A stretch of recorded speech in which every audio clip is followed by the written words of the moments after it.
안녕하십니까. 저는 오늘 간염병 시민경제 사회를 맡게 된 서울시 의사회 최영옥입니다. 반갑습니다. 오늘 강연은 인플루엔자의 증상과 치료 및 예방, 그리고 폐렴의 증상과 치료 및 예방, 이렇게 두 가지 강연이 준비되어 있습니다. 들어오실 때 설문지를 나눠드렸는데요. 강의 마친 후에 나가실 때 제출해 주시면 감사하겠습니다. 그리고 각 강연마다 질의응답 시간이 있습니다. 그럼 지금부터 감염병 시민 강좌를 시작하겠습니다. 첫 번째 강연은 인플루엔자의 증상과 치료 및 예방이라는 주제입니다. 정진원 감염내과 교수 모시겠습니다.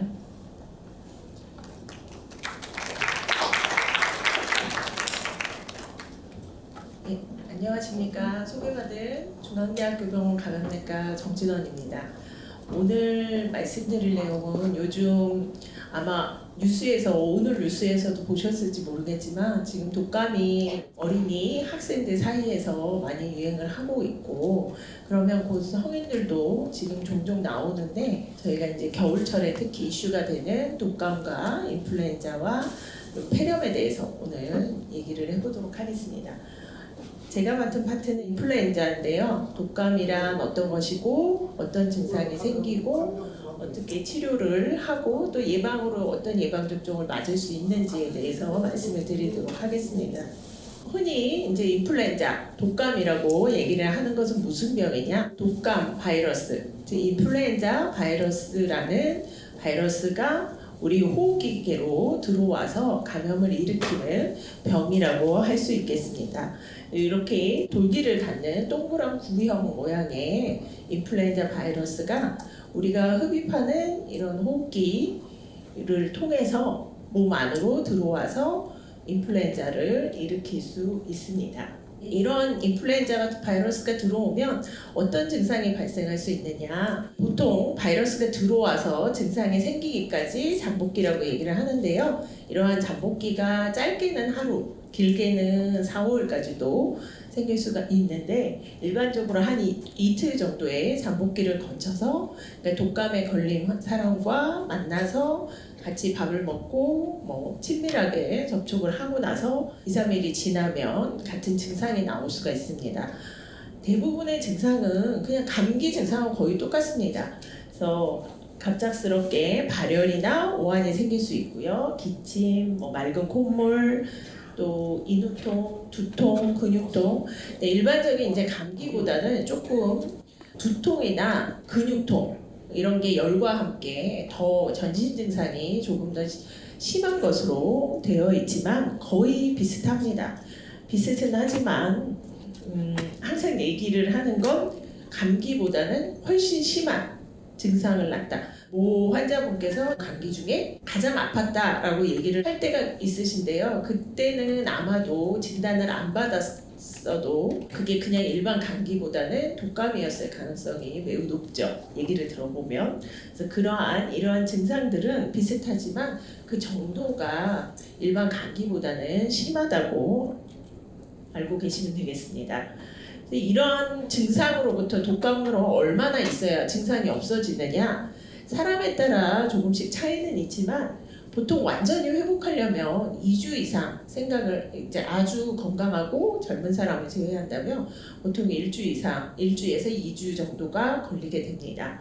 이렇게 어린이나 또는 면역이 떨어져 있는 분들, 또 65세 이상의 연령이 더 높으신 분들은 회복하는데 더 오랜 시간이 걸릴 수도 있고요. 또 기침이나 전신세약 같은 경우는 2주 이상 더 지속이 될 수도 있습니다. 그러면 전염력은 얼마나 되느냐? 즉 바이러스 배출 기간하고 비례를 하는데요.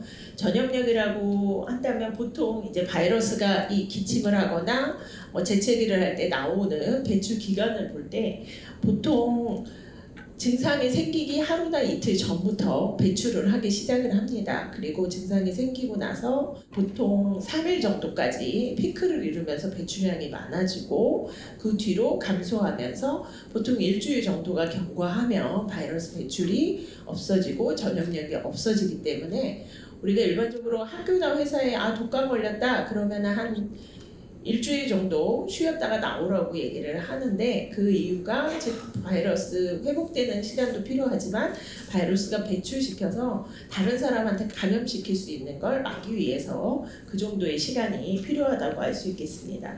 대부분 증상이 다 좋아지고 나면 바이러스 배출은 거의 없다라고 알고 계시면 됩니다.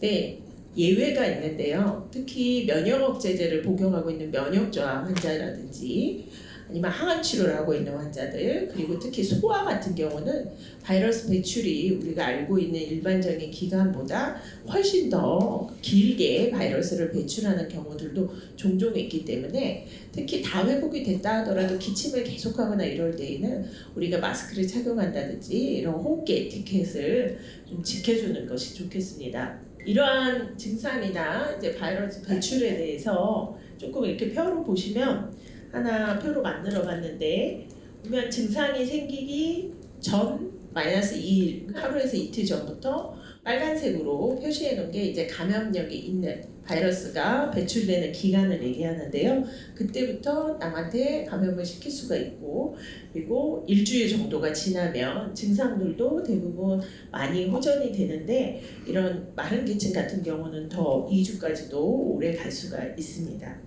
그럼 이러한 인플루엔자는 언제 주로 발생을 하느냐? 지금 아마 뉴스나 매스컴에서도 계속 얘기하고 저희도 건강강좌를 할 때 항상 독감, 인플루엔자, 폐렴 건강강좌를 10월, 11월 이때 많이 합니다. 많이 하는 이유가 그때 많이 생기기 때문에 많이 해드리는 거거든요. 그때 시기에 맞춰서 보시면 이거는 이제 미국에서 만든 통계 그래프인데요. 그래프마다 언제 환자가 많이 생겼는지를 보여주고 있습니다. 보통 이 하늘색 점선 그래프가 그 전에 생겼던 거고요. 진한색 그래프가 실선 그래프가 올해 발생하고 있는 인플루엔자 환자를 나타내는 표입니다. 보시면 거의 12월, 이제 11월부터 생기기 시작해서 12월 그리고 1월, 2월에 환자 발생이 피크가 되다가 3월, 4월이 되면 조금씩 감소하면서 이 계절성 독감이 감소하는 것을 볼 수가 있는데요. 실선을 보시면 올해의 경우는 조금 다릅니다. 올해는 사실 3년 동안의 코로나 유행으로 인해서 이렇게 외출이나 마스크 착용 이런 모든 패턴이 바뀌었기 때문에 그럴 수 있겠지만 보시면 10월 달부터 이미 독감 발생이 굉장히 많아졌고 절기상 사실은 아직 그렇게 많이 생겨야 될 시기는 아닌데 벌써 환자의 발생이 많아지고 있는 소견을 볼 수가 있습니다. 그래서 독감 예방에 대해서 예방접종을 좀 빨리 하는 게 좋겠다라고 계속 홍보를 하고 있는 것도 이러한 이유 중에 하나입니다. 그래서 이러한 인플루엔자는 그럼 어떻게 감염이 되느냐? 감염 경로를 보면 당연히 이제 코로나19도 마찬가지지만 인플루엔자 바이러스도 그렇고 호흡기 바이러스입니다. 호흡기 감염 바이러스들은 흡입, 즉 호흡기계를 통해서 들어와서 인플루엔자를 일으키거나 폐렴을 일으키거나 이렇게 발생을 시키는데요. 대부분 기침이나 재채기를 할 때 나오는 비말이라고 얘기하는 침방울 안에 바이러스가 들어있기 때문에 그것을 다른 사람이 흡입하면서 호흡기계로 들어가면서 감염을 일으키게 됩니다. 그래서 이러한 침방울은 사실 기침이나 재채기를 하면서 많이 나가게 되죠. 많이 발생하는 그러한 침방울은 보통 큰 침방울이 되겠고요. 비말이고 그다음에 이제 대화나 또는 그냥 크게 숨을 쉬거나 그리고 또 일부에서는 호흡기 치료를 할 때 사용하는 네뷸라이저나 뭐 이런 거를 사용을 하면 아주 작은 비말이 발생할 수도 있습니다. 그래서 그러한 비말을 통해서 전염이 되기도 하고요. 또 하나 저희가 무시하면 안 되는 것 중에 하나가 접촉을 통해서도 이러한 호흡기 바이러스도 감염이 될 수 있다는 겁니다. 그래서 말할 때 튀기는 이 재채기하거나 기침할 때 튀기는 침방울이 손으로 막았을 때 그 손으로 다른 문고리를 잡고 그 문고리를 다른 사람이 잡은 그 손으로 코나 입을 만지면서 바이러스가 들어가서 전염이 될 수도 있기 때문에 이러한 접촉에 의한 감염 경로도 있다는 것을 꼭 잊지 마셔야 합니다. 근데 이렇게 인플루엔자 증상이 생기고 이제 이렇게 되면 인플루엔자를 진단을 하는데 진단을 쉽게 하기가 쉽지 않습니다. 이제 인플루엔자 진단이 사실 요즘은 이제 진단 키트가 많이 있어서 예전에보다는 많이 쉽게 할 수 있는 편이긴 하지만 증상만 가지고는 감기와 아주 확실하게 구분을 할 수가 없습니다. 그래서 증상들이 아주 비특이적이기 때문에 똑같습니다. 지금 다양한 콧물, 코막힘, 인후통, 기침 일으킬 수 있는 병 굉장히 많죠. 특히 지금 같은 경우는 그런 증상으로 오신다면 독감보다는 사실 코로나19를 더 먼저 생각을 해서 검사를 하고 음성이면 독감 검사를 하고 이렇게 검사를 진행을 하게 되기 때문에 이러한 호흡기 바이러스에 의한 감염증은 거의 호흡기 증상이 유사하기 때문에 진단하기가 증상만 가지고는 쉽지 않습니다. 그래서 증상이나 이런 신체 진찰만 갖고는 진단을 하기가 쉽지 않고 대부분 이제 독감 유사 증상, 즉 독감 같은데 검사를 못하게 될 경우에는 우리가 독감 유사 증상 질환으로 그냥 대증 치료를 주로 많이 하게 되고 실제 정말 독감 같은데 진단을 할 수 없는 상황 같으면 항상 치료를 그냥 시작을 하게 됩니다. 요즘은 이제 키트가 많아져서 일반 개인 병원이나 종합병원이나 이런 데서 쉽게 금방 할 수 있는 검사가 있기는 합니다. 우리 코로나 자가검사 많이들 해보셨을 거라 요즘은 다 아시겠지만 호흡기 검체를 통해서 진단 키트에 떨어뜨려서 바로 확인을 A형인지 B형인지 확인할 수 있는 검사가 있습니다. 근데 이제 쉽게 검사를 할 수 있지만 사실 이게 계절 독감에 있어서 그 양성률이 높지는 않기 때문에 사실 독감이 강력하게 의심이 되는데 이 검사가 음성이라고 그럴 때 정말 확실히 음성이냐를 알 수는 없어서 아주 중요한 경우는 병원에서 이제 PCR이나 이런 유전자 검사를 비용이 좀 고가이지만 꼭 필요한 경우에 있어서는 검사를 시행을 할 수가 있습니다. 검체는 많이 해보셨죠? 코로나 때문에 많이 해보셨겠지만 사실은 원래 이 비인두 검체 채취는 독감 검사 때 더 먼저 많이 시행을 했었습니다. 그래서 코 안만 하는 비강만 하는 검체를 할 수도 있고 목 안에 있는 목 안만 하는 인두 검체를 채취할 수도 있고요. 가장 좋은 검체는 이 비인두 검체입니다. 그래서 그냥 앞에 우리가 자가검사할 때는 맨 첫 번째 사진처럼 코 앞쪽에서만 검체를 채취하지만 저희가 병원에 가서 이제 신속항원 검사를 하게 되면 이 끝에 있는 사진처럼 조금 더 깊이 코 안쪽에 뒤 후벽에 있는 검체까지 채취를 할 수 있도록 해서 비인두 검체를 채취를 하면 좀 더 양성률을 높게 해서 진단을 할 수가 있습니다. 이렇게 해서 인플루엔자가 진단이 되면 인플루엔자를 어떻게 치료를 하느냐. 인플루엔자 치료는 사실 이제 세계도 약 없이 대증 치료로 대부분 그러니까 저절로 호전이 될 수 있다라고 되어 있습니다. 그래서 이러한 대증 치료, 기침약, 또 해열제, 콧물약 이런 걸로만 호전이 되는 경우들이 건강한 성인에 있어서는 대부분 호전이 되고요. 항바이러스제를 치료를 해야 되는 사람들, 어린이나 노인분들, 또 면역이 떨어져 있는 분들 이런 분들은 항바이러스제 치료를 함으로써 이 증상 발현 기간을 줄일 수가 있고요. 그리고 이 바이러스 배출 기간도 줄일 수가 있습니다. 그래서 항바이러스제 치료를 하는데 이제 중요한 게 보통 약하고는 좀 다른 게 항바이러스제 치료는 증상이 발생하고 빨리 시작을 하는 것이 효과가 좋습니다. 나중에 늦게 시작을 하는 경우에 증상을 호전시키는 그 기간 자체가 큰 차이가 없고 빨리 시작을 해야 돼서 보통 증상 발생하고 48시간 이내에 투여를 해야 보다 효과적이라고 얘기를 하고 있습니다. 그래서 보통 이제 바이러스를 한 2, 3일 빨리 없애줍니다. 배출 기간을 줄여서 빨리 학교를 가거나 빨리 직장에 가서 일을 할 수 있고 또 이제 다른 사람한테 전염시키는 걸 줄일 수가 있습니다. 그리고 증상 자체는 하루 정도 더 빨리 호전을 시킬 수가 있고, 그거보다 중요한 건 사실 이제 이렇게 항바이러스제 치료를 해야 되는 사람들이 누구냐?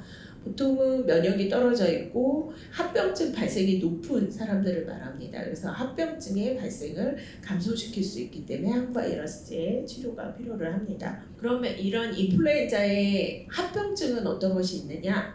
인플루엔자의 합병증은 많이 들으셨겠지만 가장 흔한 합병증, 가장 걱정되고 위험한 합병증은 폐렴입니다. 폐렴은 사실 인플루엔자 자체에 의해서 생기는 바이러스 폐렴이 있고요. 그리고 인플루엔자는 어느 정도 지나간 다음에 2차적으로 생기는 세균성 폐렴이 있습니다. 두 가지가 가장 많고 가장 흔하게 발생되고 가장 위험한 합병증 중에 하나이고요. 그래서 이러한 합병증 발생이 높은 위험군에 있어서 항바이러스제 치료제나 또는 독감 예방접종 같은 이 예방을 하기 위한 방법을 보다 적극적으로 시행을 하게 되는 것입니다. 그 외에도 이제 부기동력, 축농증이라고 우리가 하죠. 계속 코가 나오고 코가 뒤로 넘어가고 이러는 증상이 생길 수가 있고, 또 심장이나 뇌나 근육을 침범해서 염증을 다 전신 어디든지 일으킬 수가 있습니다. 그리고 또 하나는 이제 이런 독감에 걸리면 취약한 기저질환을 갖고 있는, 특히 호흡기 기저질환이 있는 분들, 천식이나 만성 폐쇄성 폐질환 같은 게 있으신 분들은 이 독감으로 인해서 발작이 생긴다든지 아니면 호흡곤란이 심해진다든지 이런 기저질환을 더 악화시키는 그런 합병증을 일으킬 수도 있습니다. 그래서 이렇게 합병증을 많이 시키는 이제 고위험군을 보면 65세 이상의 이제 고령 환자들, 또 임산부, 그리고 어린이들이 있고요. 그리고 천식 환자, 심장질환 환자, 당뇨병 환자, 그리고 에이즈처럼 면역 억제가 일어나는 사람들, 그리고 캔서 환자들, 암 환자들이죠. 항암 치료를 받고 있는 환자들, 그리고 이제 어린이 중에 특히 신경계에 이런 장애를 갖고 있는 환자들, 그리고 만성 신질환을 갖고 있거나 심한 장애를 갖고 있는 환자들도 해당이 됩니다. 그래서 이런 환자들이 합병증을 잘 일으킬 수 있기 때문에 보다 적극적으로 진단하고 치료하고 예방에 힘써야 될 환자들이라고 할 수 있겠습니다. 실제로 이제 가장 큰 위험자 중에 하나가 65세 이상의 연령을 가지신 어르신들인데요. 미국에서도 이렇게 홍보를 따로 할 정도로 65세 이상에 있어서 독감에 걸리면 이 입원 환자 중에 이 독감과 관련된 사망의 70에서 85%가 65세 이상에서 발생을 한다. 라고 얘기를 하니까 가장 위험하기 때문에 적극적으로 예방을 해야 된다. 그래서 이런 환자들은 플루와 코비드-19, 코로나19나 독감에 매우 취약하기 때문에 반드시 예방접종을 빨리 시행을 해줘야 된다고 이렇게 홍보를 하고 있습니다. 그래서 그러면 이렇게 독감에 걸렸을 때 그럼 치료제를 어떤 걸 쓸 수 있느냐?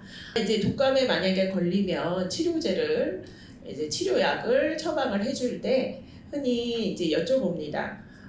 특히 뭐 입원 환자 같은 경우 심한 경우는 의사가 생각할 때 더 좋은 치료제 먹지 못할 정도로 심한 경우엔 주사제나 이런 거를 알아서 치료를 하지만 보통 외래에 다니면서 이렇게 진단이 되고 치료를 하는 경우엔 환자분이 이제 몇 가지 약 중에 선택을 하실 수가 있습니다.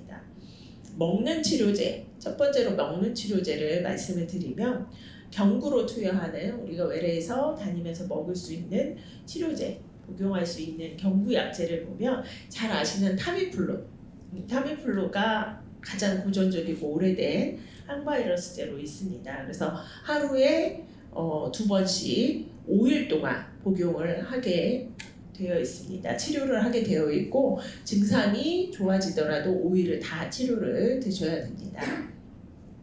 그리고 이제 최근에 우리나라에서도 사용할 수 있는 몇 년 전에 개발이 됐는데 코로나19 때문에 빛을 못 본 약인데요. 사실은 이 약이 아마 그렇지 않았으면 아주 되게 떠들썩하게 좋은 약이라고 이제 나왔을 약 중에 하나가 이제 조플루자정이라는 약제가 새로 나와서 현재는 우리나라도 작년부터는 사용을 할 수가 있습니다.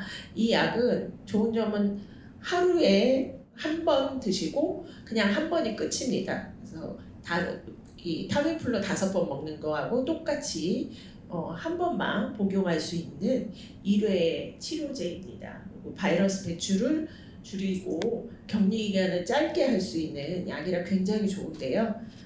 단점은 보험이 안 돼서 비싸다는 거죠. 그래서 그런 단점이 있어서 저희도 이제 다 그냥 무조건 처방을 못하고 그래도 복용을 하시겠다는 분은 이걸로 처방을 해드리지만 그렇지 않은 경우 우리가 이제 타미플루를 보통 많이 사용을 합니다.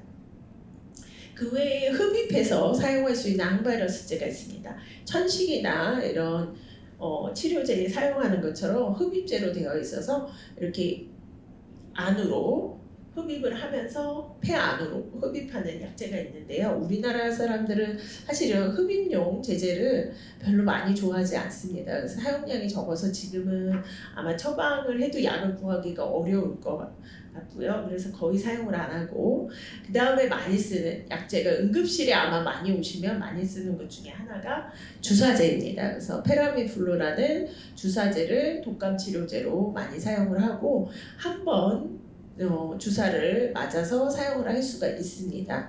이게 입원을 하거나 심한 폐렴이 있거나 이런 경우는 급여로 사용을 할 수가 있지만 그렇지 않은 경우에 이제 비급여로도 사용을 할 수가 있습니다. 그래서 한 번만 주사를 맞기 때문에 꼭 입원을 안 하셔도 주사로 맞을 수 있습니다. 이렇게 먹는 약뿐만 아니라 이제 주사제까지 항바이러스제가 몇 가지 종류가 있어서 치료를 할 수가 있습니다. 아까 말씀드린 것처럼 이제 인플루엔자를 그럼 치료는 이렇게 하는데 예방이 사실은 가장 중요합니다. 그래서 걸리지 않게 하는 게 제일 중요한데요.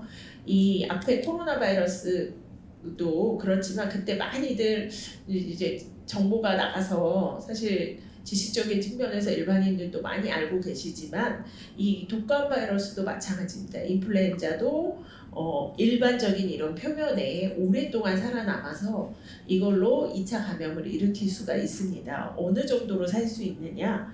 실제 이제 우리가 환자분들 오시면 가습을 많이 하라고 얘기를 하는데요. 목 아프거나 이런 증상을 완화시키는 효과도 있지만 습도가 높으면 비말이 멀리 못 날아갑니다. 그래서 습도가 높으면 우리가 전염력이 많이 떨어지기 때문에 습도를 높게 하라고 얘기를 많이 드립니다. 습도가 높을수록 또 바이러스 역시 사멸이 빨리 되는 특징이 있고요. 그리고 표면에 구멍이 없는 맨질맨질한 표면을 갖고 있는 경우에 바이러스가 더 오래 살아남습니다. 그래서 철판으로 된 책상이나 손잡이 이런 곳에서 많이 오랫동안 바이러스가 살아남기 때문에 그 비말이 묻은 손으로 잡을 경우에 다른 사람이 잡아서 2차 감염을 일으킬 수 있기 때문에 이 손 씻기도 굉장히 중요한 이 호흡기 바이러스 감염에 마스크뿐만 아니라 사실은 손위생이 가장 기본이 되는 그런 예방법 중에 하나라고 할 수 있겠습니다. 실제 보시면 손에서 이 5분까지도 바이러스가 살아남아서 검출이 되고요. 그리고 구멍이 없는 표면에서는 남아있는 바이러스가 24시간까지도 손으로 만졌을 때 다른 사람에게 전염시킬 수 있을 정도로 바이러스가 생존해 있다라고 보고된 바가 있습니다.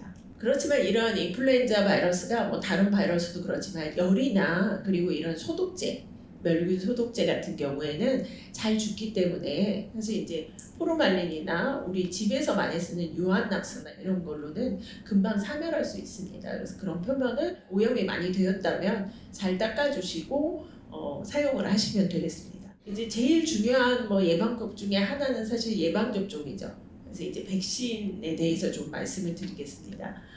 사실 이 예방접종을 우리 안 맞으시는 분들도 많이 계시죠. 지금 계신 분들 독감 예방접종 많이 맞으셨나요? 네. 예, 거의 아마 많이 맞으셨을 것 같은데요. 저희 병원도 이제 병원 직원들도 9월 말에 마지막 주에 다 접종을 이제 일부 못 맞으시는 분들 제외하고는 거의 다 접종을 했는데요. 이 인플루엔자 백신은 유행하는 백신 안에 이제 4가지, 요즘은 4가 백신을 쓰니까요. 4가지 종류의 A형 2종류, B형 2종류가 들어 있습니다. 그래서 올해 유행하는 인플루엔자 바이러스 중에 어떤 균주가 유행을 할 거다라고 그걸로 백신을 만들어라라고 얘기를 해주면 회사들이 그 균주로 백신을 만들게 됩니다. 그 유행하는 균주가 백신에 들어있는 균주와 딱 맞아 떨어질 때에 일반적으로 우리가 백신의 효과가 많게는 90% 효과가 있어서 그 해에는 독감이 유행을 거의 안 하고 일부만 발생을 하고 지나갈 수 있습니다. 그래서 이렇게 잘 맞는 경우에 90%까지도 효과가 있다고 얘기를 합니다. 우리나라는 그래도 미국이나 유럽에 비해서 백신 접종률이 굉장히 높은 나라 중에 하나입니다. 실제 어르신 예방 접종은 작년 코로나 때 독감 백신 접종률이 많이 떨어졌었는데요. 그래도 80% 정도는 유지를 해서 80% 초반대를 유지를 하고 있습니다. 실제 미국 같은 경우는 70% 평상시 때도 70% 넘는 정도를 유지를 하다가 작년 같은 경우는 60%까지도 코로나 기간 동안에 떨어졌습니다. 그 정도로 백신 접종률이 우리나라보다 많이 떨어지는데요. 보통 65세 이상의 어르신 백신 접종률이 한 80% 정도까지 되는데 보통 국가 예방접종의 목표는 85% 정도까지 맞추는 게 이제 목표입니다. 근데 문제는 뭐냐면 이렇게 접종을 해도 이제 접종하고 나서 코로나도 그렇지만 독감도 접종하고 걸리시면 많이 억울해 하시죠. 난 백신도 맞았는데 독감이 또 걸렸어요. 막 이러면서 말씀을 하시는데 실제로 이제 70에서 90%의 효과가 개개인에 똑같이 나는 건 아닙니다.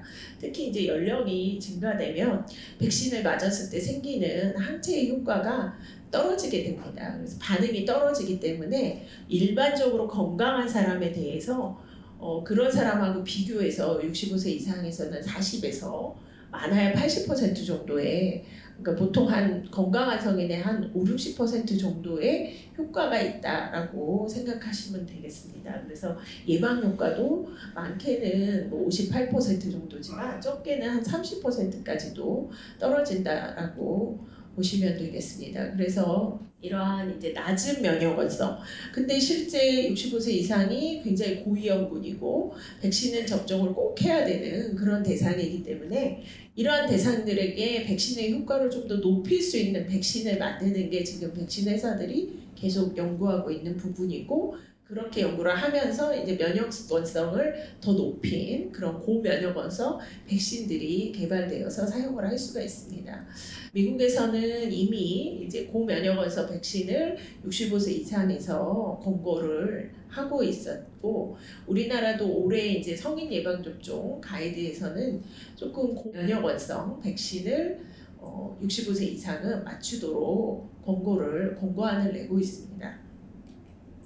그래서 백신의 종류를 좀 보면 지금 주로 사용하는 건 4가 백신이죠. 두 종류의 인플루엔자 A와 두 종류의 인플루엔자 B가 들어있고요. 유정란에서 만드는 일반적인 백신이 있고 이렇게 달걀 알러지나 이런 유정란에서 만든 백신을 사용할 수 없는 환자들 를 위해서 이 유정란을 사용하지 않는 그런 세포 배양으로 만든 백신이 또 있습니다. 그래서 사가 백신을 주로 사용을 하고요. 이렇게 코로 흡입하는 백신도 있지만 우리나라에서는 현재 사용은 하지 않고 있습니다. 그리고 이제 고면역 원성, 특히 이제 고령 환자분들을 위한 면역 원성을 더 높인 백신도 개발이 되어서 사용을 하고 있습니다. 올해는 우리나라에서도 그 중에 한 가지가 수입이 돼서 사용을 하실 수가 있는데 면역 증강제가 들어있는 사가 백신을 사용을 할 수가 있습니다. 그래서 이렇게 뭐 고면역 원성이라고 그러면 세 가지인데요. 하나는 항원을 많이 넣어서 양을 많이 넣어가지고 농도를 진하게 한 백신이 있겠죠. 그리고 면역 증강제를 첨가해서 만든 백신이 있고 또 하나는 이제 그 바이러스 양을 조금 더 많이 넣고 유전자 재조합 백신인데 일반적으로 사용하는 백신보다 항원 양을 좀 더 늘려서 만든 이런 백신이 있습니다. 그 중에 말씀드린 대로 사용할 수 있는 건 지금 면역 증강제가 들어간 사가 백신을 사용을 할 수가 있는데 좀 안타깝게도 이제 이게 어르신 무료 접종에는 해당이 안 되고요. 이거는 아직 급여가 되지 않는 백신이라 알고 그냥 비용을 내시고 맞으시는 분들도 있는데 아직까지는 우리나라에서 그래서 뭐 널리 사용이 되고 있지는 않습니다. 실제로 이렇게 인플루엔자 백신을 접종을 할 때 뒤에 또 폐렴에 대해서 말씀을 드리지만 항상 같이 세트로 나오고 있는데요. 그게 이제 합병증이 폐렴이 많이 생기는 시기가 비슷하기 때문에 그런데 인플루엔자 백신을 항상 접종할 때 보면 폐렴구균 백신도 같이 접종을 하면 효과가 좋다. 사실 같이 접종해서 같은 날 같이 접종한다고 백신의 효과가 더 올라가는 게 아니라 인플루엔자 백신을 접종하고 폐렴구균 백신도 같이 접종을 하시면 당연히 한 가지 백신만 접종한 것보다 폐렴에 대한 효과, 인플루엔자에 대한 그러한 입원을 하는 율, 또 사망을 하는 율을 둘 다 접종을 한 경우에 감소시킬 수 있다라고 이러한 자료들 때문에 그렇습니다. 실제로 입원을 했을 때 플루 백신 하나만 맞는 거 그리고 폐렴구균 백신 하나만 맞는 거에 비해서 두 개를 다 접종하신 분들이 입원율이 63%까지도 감소시켜서 입원을 하는 경우가 적어졌다고 얘기를 하고 있고요. 사망률도 두 백신을 다 맞으신 분들이 81%까지 사망률을 감소시켜서 두 인플루엔자 백신과 폐렴구균 백신은 둘 다 접종을 하시는 게 접종 대상이 되는 65세 이상에서는 하시는 것이 도움이 됩니다.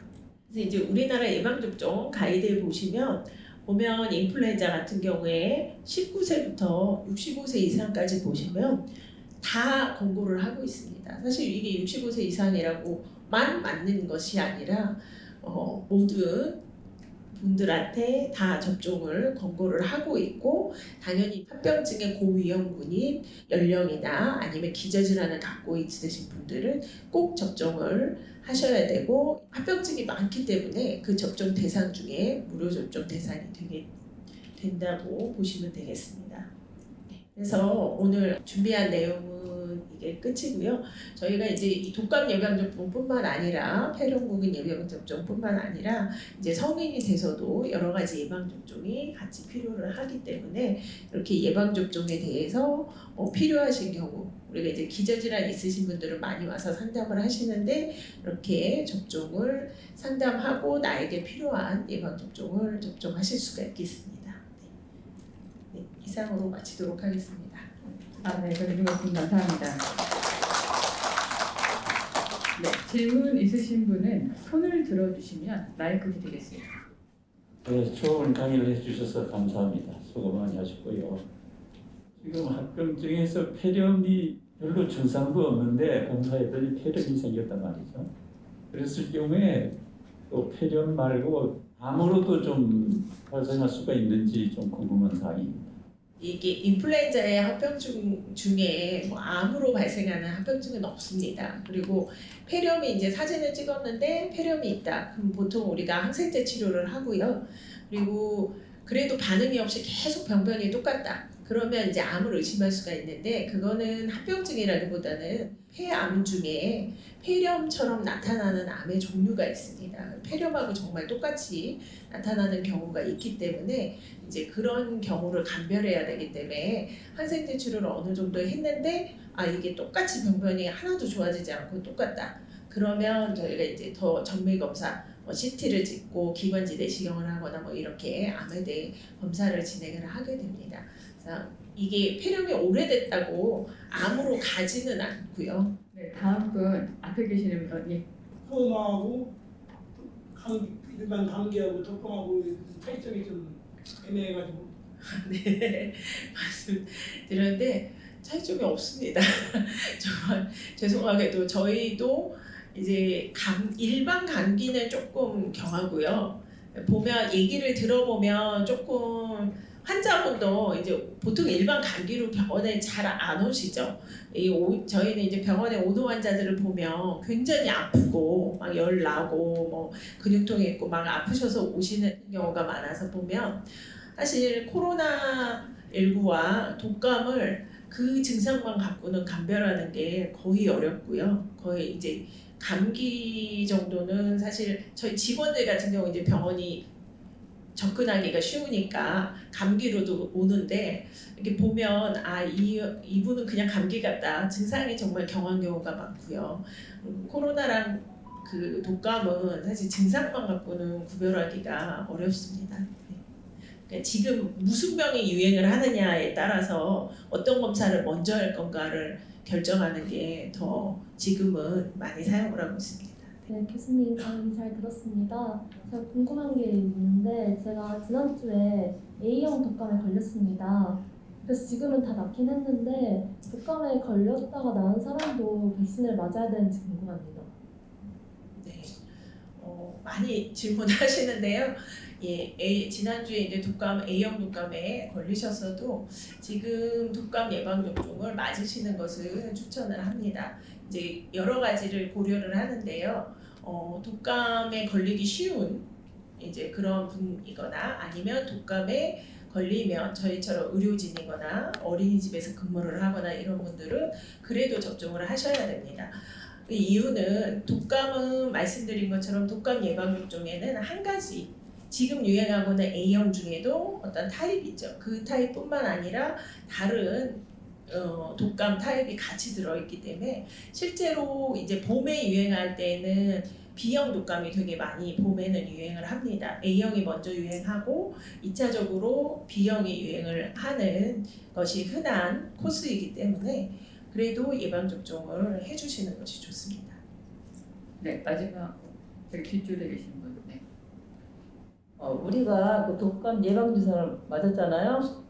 9월달에 맞았는데 또 내년에 또 맞아야 되는데 그게 4개월에서 6개월까지만 우리가 가능하고 그래서 그걸 또 내년 봄에 또 맞아야 되는지 궁금하고요. 또 코로나 예방 접종을 지금 또 다시 해야 되나 그것도 궁금하고요. 일단 독감 예방 접종은 매년 하게 되고요. 그래서 지금 9월 말부터 올해는 이제 무료 예방 접종이 원래 12월까지였는데 올해부터는 이제 내년 봄까지도 무료 예방 접종도 계속 접종을 하실 수 있습니다. 보통은 3월, 4월이 끝나면 예방 접종이 중단되는데요. 그 이유는 이제 매년 유행하는 독감의 유형이 다릅니다. 타입이 다르기 때문에 여름에 새로 만듭니다. 올해 유행할 건 달라질 수 있기 때문에 그래서 아무 때나 독감 예방 접종은 맞으실 수가 없고 그 접종하는 시기에만 맞을 수가 있고요. 이 독감 예방 접종의 효과도 이게 1년 내내 계속 가는 게 아니기 때문에 사실은 이제 매년 접종을 해주라고 얘기를 하고 있고요.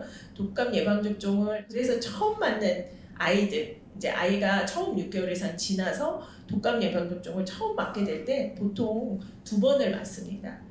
그러니까 처음 맞을 때는 우리처럼 1년에 한 번씩 맞는 게 아니라 처음 접종은 2번 접종을 하고 그리고 나서 그 다음 해부터는 이제 한 번씩만 접종을 해서 어느 정도 독감 항체에 대해서 항체를 유지를 하고 있게 되는 것입니다.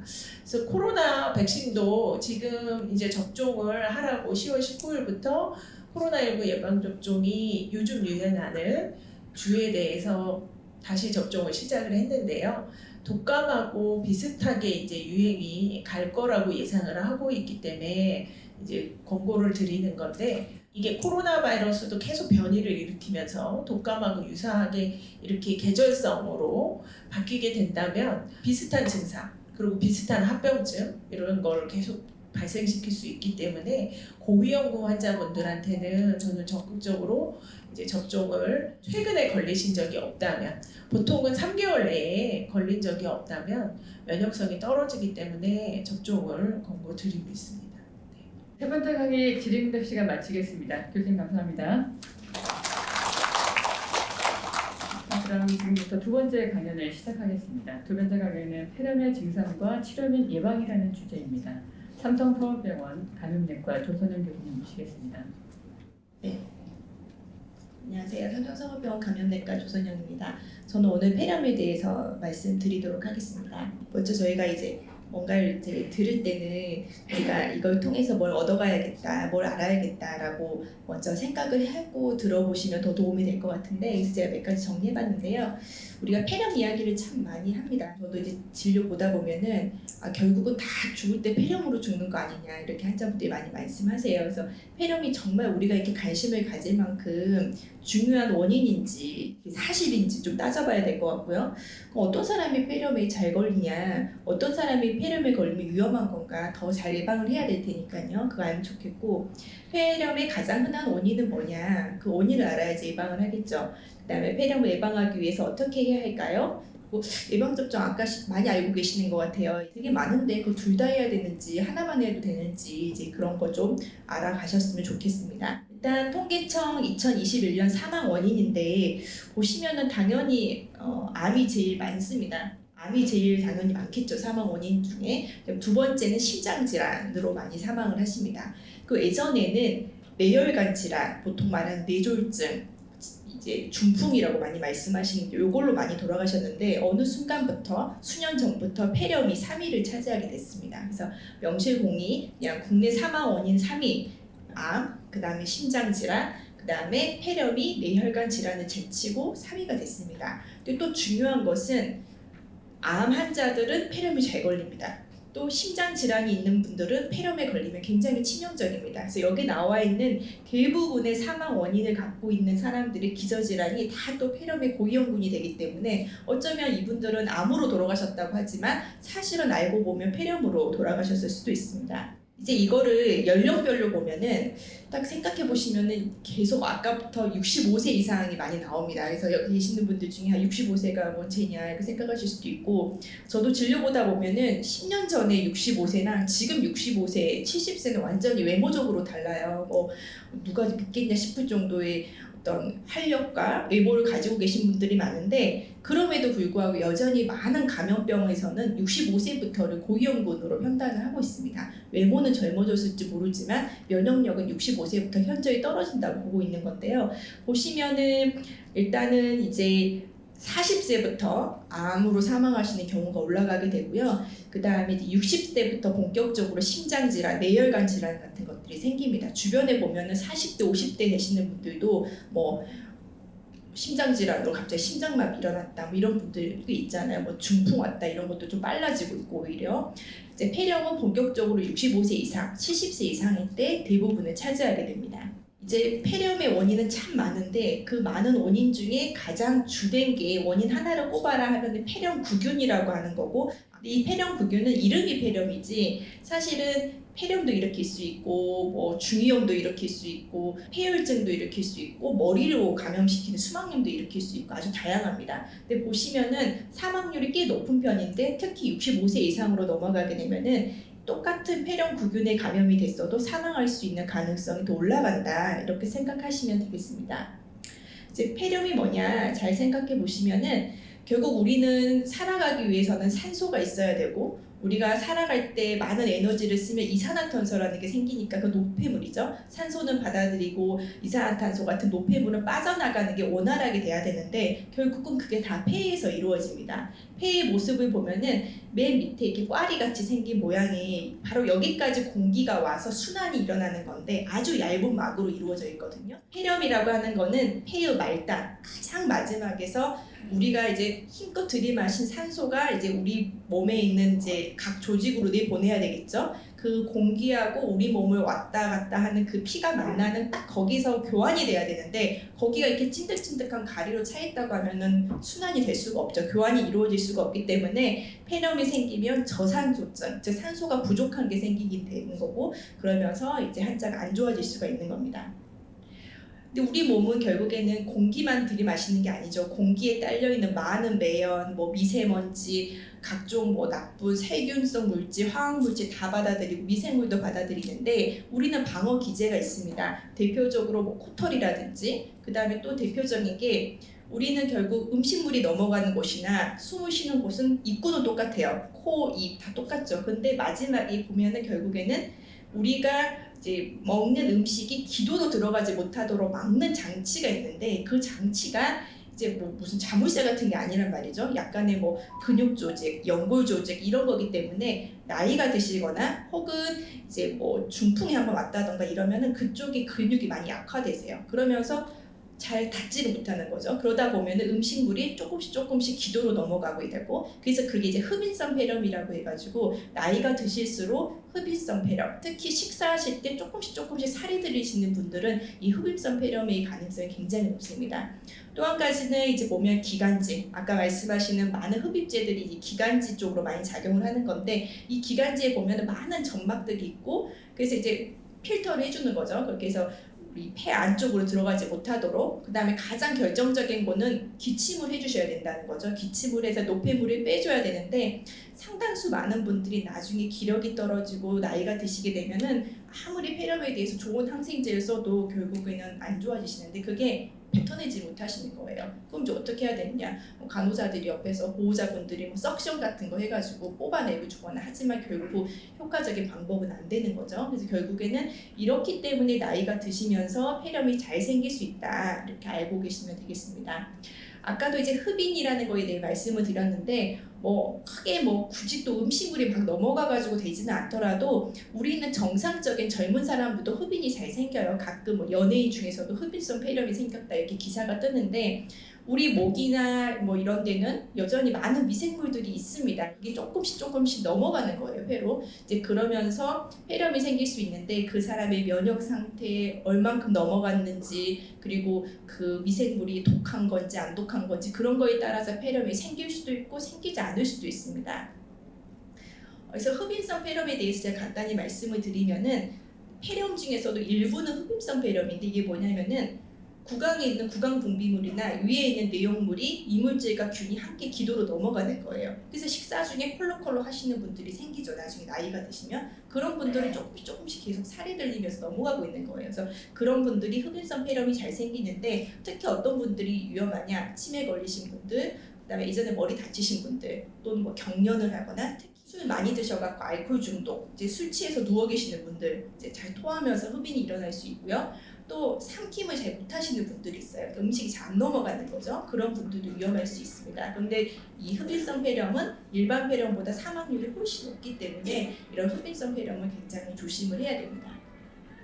흡입이라고 하는 게 있는데, 흡입하고 좀 다른 건, 이거는 뭐냐면은 아까 제가 폐렴의 대부분은 이 목에 있는 게 넘어가서 생기는 건데, 흡입이라고 하는 건 뭐냐면은 예를 들어서 어떤 사람이 코로나다, 어떤 사람이 독감이다, 그럼 그 사람이 막 바이러스를 공기 중에 배출하겠죠. 그 배출된 공기를 들이마시면서 생기는 게 또 흡입입니다. 그래서 결핵이라든지 인플루엔자라든지 뭐 레지오넬라라고 하는 이런 폐렴들이 다 이런 기전에 의해서 생길 수가 있습니다. 그 다음에 폐렴은 두 가지로 나눌 수가 있어요. 지역사회 획득과 병원 획득이 있는데, 만약 여기 계시는 분들이 폐렴이 생기면 그건 지역사회 획득이라고 표현해요. 그러니까 일반 생활하다가 그냥 폐렴이 생기는 거예요.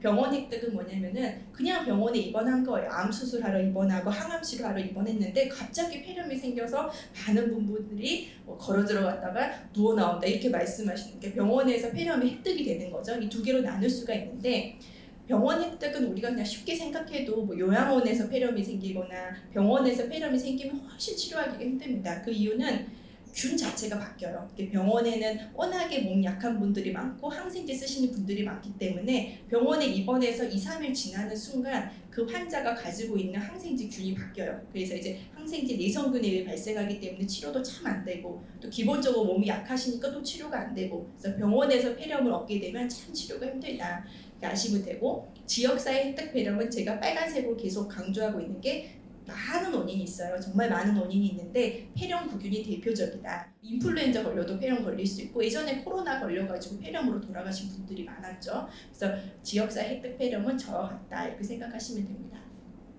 그래서 아까 계속 폐렴 구균에 대해 말씀을 드리는데, 폐렴의 원인이 너무 많은데 사실은 예방할 수 있는 예방접종은 폐렴 구균뿐이에요. 그래서 말씀을 드리는 거고, 폐렴 구균에 감염되면 아까 말씀드렸죠. 자기 목에 있는 폐렴 구균이 갖고 있는 사람들이 있어요. 그게 이제 넘어가면 폐렴도 되고 중이염도 되고 뇌수막염도 올 수 있는데, 이제 갈수록 아주 치사율이 높다. 그래서 보시면은 참 억울하게도 65세가 이상 넘어가게 되면 친수성 폐렴 구균의 감염이 잘 생기고, 생기면 또 잘 사망하게 되는 문제가 생기는 겁니다.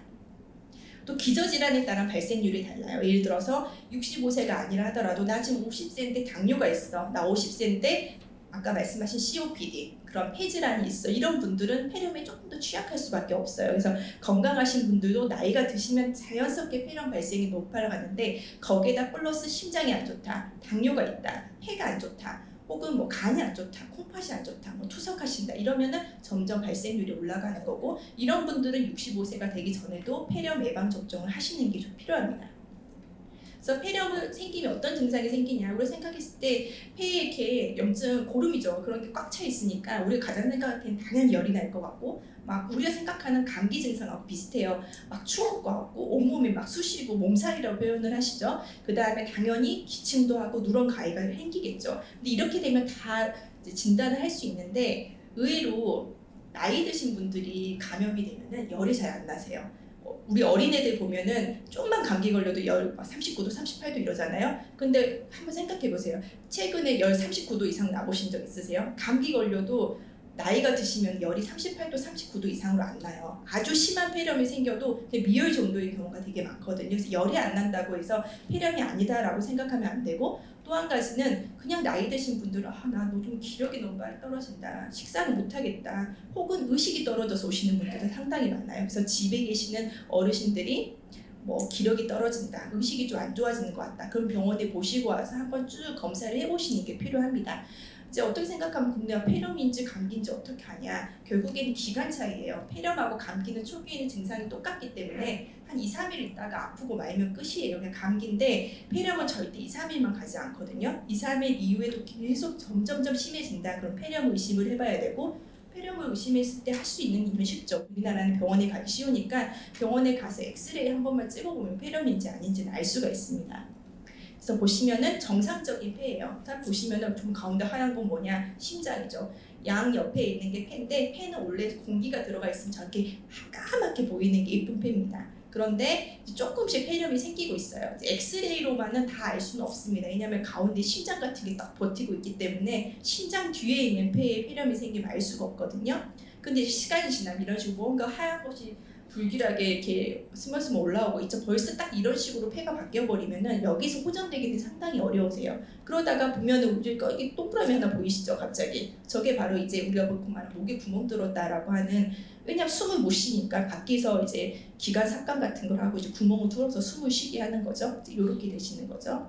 그래서 폐렴은 진단하기가 쉽습니다. 그냥 병원 가서 엑스레이 찍어보시면 되고 근데 자기가 집에서 자가 판단할 때는 감기냐 폐렴이냐 결국에는 사실 독감에 걸려도 엄청 아프죠. 그래서 엄청 아프다고 해서 폐렴이 아니라 시간, 기간을 봐주셔야 된다는 거고 그 다음에 뭐 폐렴인지 아닌지 뭐 여러 가지 검사를 해볼 수는 있는데 사실 대부분 병원 가시면 폐렴인데 원인이 뭔지는 잘 모릅니다. 왜냐면 뭐 이렇게 가래 검사하고 이런 걸 다 하는 것도 아니고 균이 잘 나오지도 않고 폐렴을 치료 어떻게 하느냐? 뭐 인플루엔자 폐렴이면 인플루엔자 약을 먹어야 될 거고 그렇지 않으면 이제 항생제를 쓰면 되겠죠. 뭐 폐렴에 걸렸다고 다 입원하는 건 아닙니다. 그냥 폐렴에서 가장 중요한 입원하냐 아니면 집에서 약 먹느냐 이거는 환자분이 입으로 항생제를 먹을 수 있냐? 그럼 집으로 가서면 되는 거고 뭐 아까 같이 저산소증이 심해서 산소가 필요하다 그럼 절대 집으로 못 가시죠. 근데 이제 열이 심하고 좀 그렇다 하더라도 집에서 항생제 드시면서 지내실 수 있는 분들은 우리가 이제 집에서 치료할 수 있습니다. 하지만 환자가 안 좋아지기 시작하면 호흡 보조 장치라는 걸 사용해요. 산소를 준다는 거죠. 그 다음에 안 좋아지면 뭐 인공심장이 갑자기 신장 기능이 망가지는 거예요. 그러면은 투석을 하는 경우도 있고 에크모라고 해가지고 뭐 이제는 코로나 때 많이 했었는데 심장과 폐가 기능을 안 하면 대체적으로 해주는 기계가 있습니다. 근데 에크모까지 가가지고 회복되기는 상당히 힘들고요. 또 폐렴으로 한번 누워 계신다, 폐렴으로 중환자실에 가게 계신다 하면은 그때부터 여러 가지 2차적인 문제들이 생겨요. 뭐 욕창도 생기게 되고, 뭐 갑자기 장 출혈도 생기게 되고, 갑자기 뭐 중풍이 생기기도 하고 여러 가지 문제가 생기기 때문에 폐렴으로 중환자실을 가게 되면 그때부터 약간 악순환이 되면서 한저가 안 좋아지게 됩니다. 보시면은 할아버지 한 분 누워 계시는데 이 상태에서 회복되기는 정말 힘들다는 거죠, 사실은. 그래서 폐렴 예방을 위한 기본적인 상황을 알고 계셔야 되는데 대부분의 감염병이 그렇듯이 결국엔 자신의 면역력을 올리는 거예요. 그래서 제 외래에도 본인의 면역력을 검사해보고 오시는 분들이 있는데 저는 절대 그런 검사는 없다고 말씀을 드려요.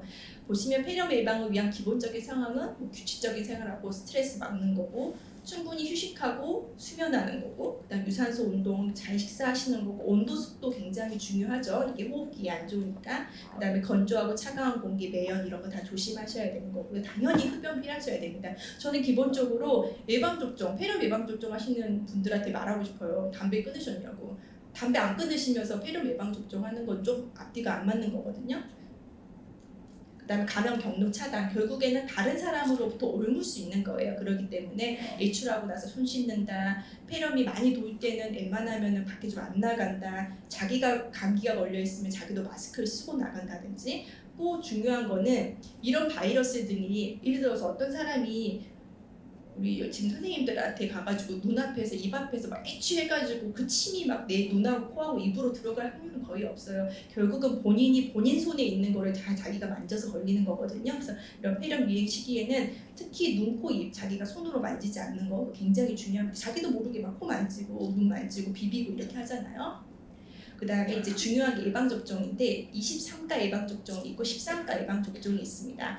그래서 결국은 폐렴에 일으키는 균은 너무너무 많아요. 말도 없이 뭐 수도 셀 수도 없는데 그 중에서 가장 대표적인 원인인 폐렴 구균에 대한 예방접종은 23가가 있고 13가가 있다. 그럼 왜 대체 23가고 13가냐? 이 폐렴 구균도 종류가 무지무지 많아요. 근데 폐렴을 잘 일으키는 애들이 있겠죠. 그 대표 선수를 뽑아가지고 23개 커버하는 게 23가고 13개 커버하는 게 13가예요. 우리가 딱 들어봤을 때 많은 게 좋지 23가가 좋겠다 이렇게 생각을 하지만 사실은 아닙니다. 또 한 가지는 독감 예방접종 하시는 것도 굉장히 필요해요. 왜냐하면 인플루엔자 앓고 나서 폐렴이 나중에 생기는 분들이 있기 때문에 인플루엔자 예방접종 하셔야 되고 코로나 예방접종도 하셔야 됩니다. 아까 제가 말씀드렸듯이 23가가 있고 13가가 있어요. 소위 가장 쉽게 설명되는 거는 병원에서 한 번만 맞으시면 돼요. 평생 한 번이에요. 이렇게 말씀드리는 게 13가예요. 지금까지는 13가를 2번 맞지는 않거든요. 근데 뭐냐?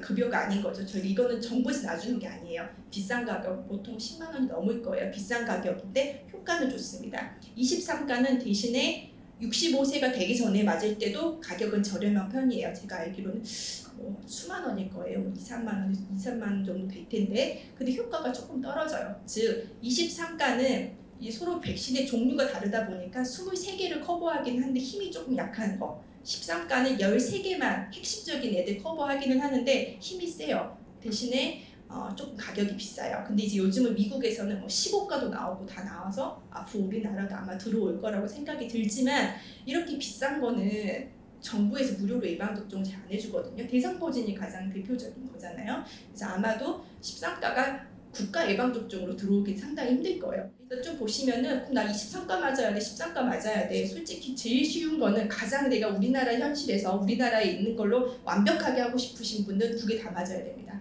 13가 맞고 23가 맞고 그 순서도 중요하냐? 순서도 중요합니다. 사실은. 그래서 위험도에 따른 구분이 잘 돼야 되는데 지금 여기 계시는 분들은 자기 나이, 그다음 자기가 가지고 있는 기저질환, 또 젊은 선생님들은 우리 엄마, 아빠, 할머니, 할아버지들 어떻게 접종을 권장해야 되는지 생각해 보면 됩니다. 일단 여기 나온 위험도에 따른 구분에 본인이 어디에 속하는지 생각하셔야 돼요. 어떤 분은 65세인데 당뇨가 있어. 그럼 65세 이상 만성질환자고 65세 이상인데 난 COPD가 있어. 그럼 65세 이상 만성질환자. 65세 이상인데 나 고혈압밖에 없어. 고지혈증 약만 먹고 있어 하면 건강한 65세 이상 성인이 되는 겁니다. 여기서 나온 면역 저하자는 뭐냐면은 나 좀 면역이 다른 사람보다 약해의 면역 저하자가 아니고 항암 치료, 장기 이식을 받았다. 이런 아주 극도의 면역 저하자를 의미를 합니다. 그래서 아까 제가 말씀드린 것처럼 내가 65세 이상이긴 한데 나는 고지혈증이나 고혈압약 빼고는 아무것도 안 먹어. 나 영양제만 먹고 있어. 이런 분들은 65세 건강한 성인인 건데 우리나라에서는 그럼 13가 맞든지 아니면 조금 기다렸다가 23가 맞으세요. 이렇게 사실은 공고를 하지만 왜 13가를 앞에 넣겠어요? 비싸지만 13가가 더 효과가 좋기 때문입니다. 그래서 건강한 65세 이상한테 자기가 선택할 수 있는 환경이 된다고 하시면은 13가를 맞고 그럼 그것만 맞으면 되냐? 23가 이어서 맞으시는 게 좋아요. 저는 환자분들한테는 그냥 13가 맞으시고 나중에 65세 이상 되면 전화 오면 그때 23가 맞으세요. 이렇게 이야기하거든요. 그 다음에 65세가 안 됐어도 내가 당뇨가 있다. 그러면은 13가 먼저 맞으시고 65세 되기 전에 그 다음에 23가를 맞습니다.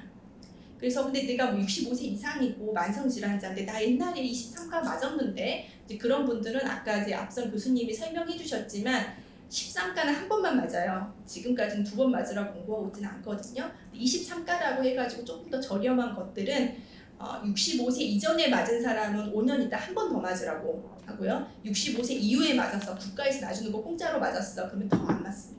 그래서 지금 보시면은 2023년 폐렴구균 국가예방접종 지원 사업이라고 이렇게 해가지고 본인이 원하시는 시간대 보고서 가면 다 맞춰준다고 하거든요. 그래서 이제 생각해서 맞으시면 됩니다. 그래서 정리하면은 우리나라에서 가장 완벽하게 맞으려면은 본인의 나이나 기저질환 관계없이 일단 13가 맞고 23가다. 그럼 순서 거꾸로 맞으면 안 되나요? 23가 맞고 13가 맞아도 되기는 하는데 조금 더 효과가 떨어져요. 그래서 13가 맞고 23가 맞는 걸로 돌아가시면 되고 그 사이에 간격을 둬야 되느냐? 보통 2개월 혹은 1년 이렇게 둡니다.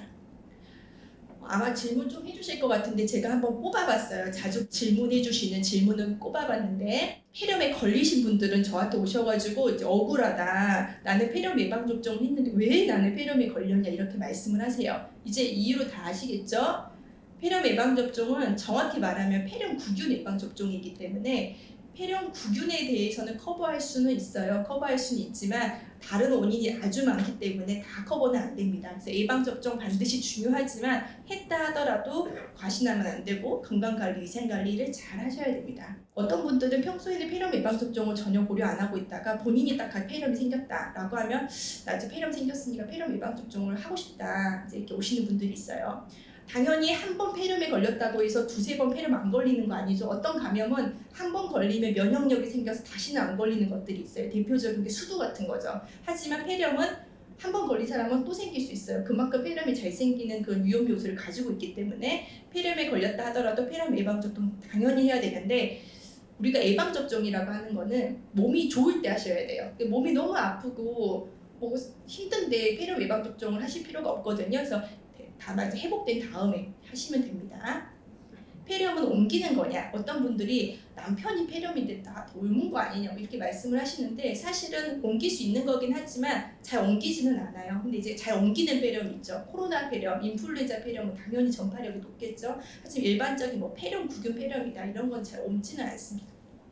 또 어떤 분들은 감기가 심해져서 내가 폐렴이 됐다. 감기 치료 제대로 안 해서 폐렴이 됐다. 이렇게 이야기하시는데 사실은 아니에요. 물론 인플루엔자나 코로나 같이 감기 자체가 폐렴이 되는 경우도 있긴 하지만 대부분은 그냥 워낙에 시초가 비슷하니까 감기 증상하고 비슷하니까 본인이 병을 키웠다 이렇게 생각을 하지만 엄연히 처음 시작부터가 다른 경우가 많습니다. 또 어떤 분들은 코로나가 좀 나오고 코로나 때문에 합병증 생기는 분들을 많이 보니까 폐렴 앓으면은 나중에 폐가 딱딱해지고 폐 기능이 많이 떨어진다던데 맞냐 이렇게 말씀하시는데요.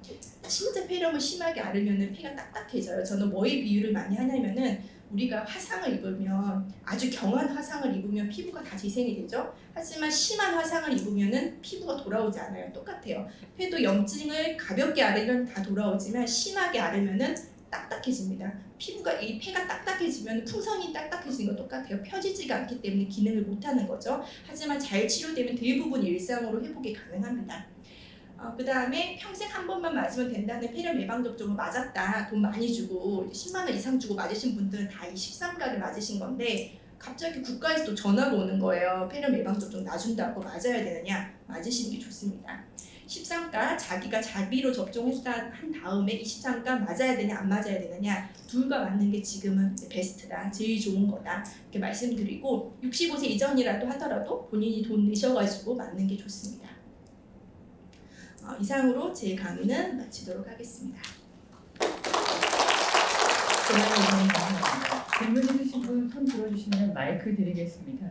교수님 폐렴 강좌 조금만 질문 기다려주세요. 잘 들었습니다. 네. 근데 이제 저희가 이번 강의에서 독감이랑 폐렴 둘 다 강의를 들었는데 그럼 그 두 질병의 전파 경로도 비슷한지 궁금해서 질문 드렸습니다. 그래서 결국에는 독감은 우리 몸에 독감은 이제 아까 말씀드린 것처럼 독하다고 해서 독감이 아니다. 인플루엔자 독감 바이러스가 들어와야 되는데 우리 몸에 독감 바이러스를 갖고 사는 사람은 없거든요.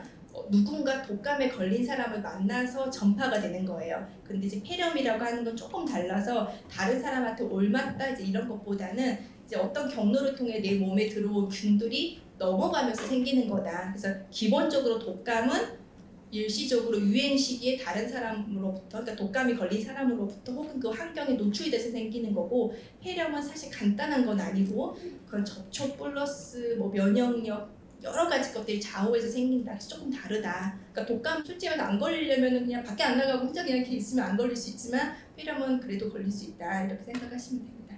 네, 다음 분 안경 쓰시면 질문 받겠습니다. 네, 제가 그 사례라 그러나요? 뭐 이렇게 걸리는 거 목에 특히 아침에 일어나가지고 이제 다 정리하고 첫 번째로 먹는 음식에서 항상 그렇게 꼭 생겨요. 그리고 낮에 이렇게 나와서 뭐 점심을 먹는 거 이럴 때는 또 좀 덜한데 아침에 일어나 첫 번째 먹는 음식 때에 꼭 그런 현상이 생기거든요.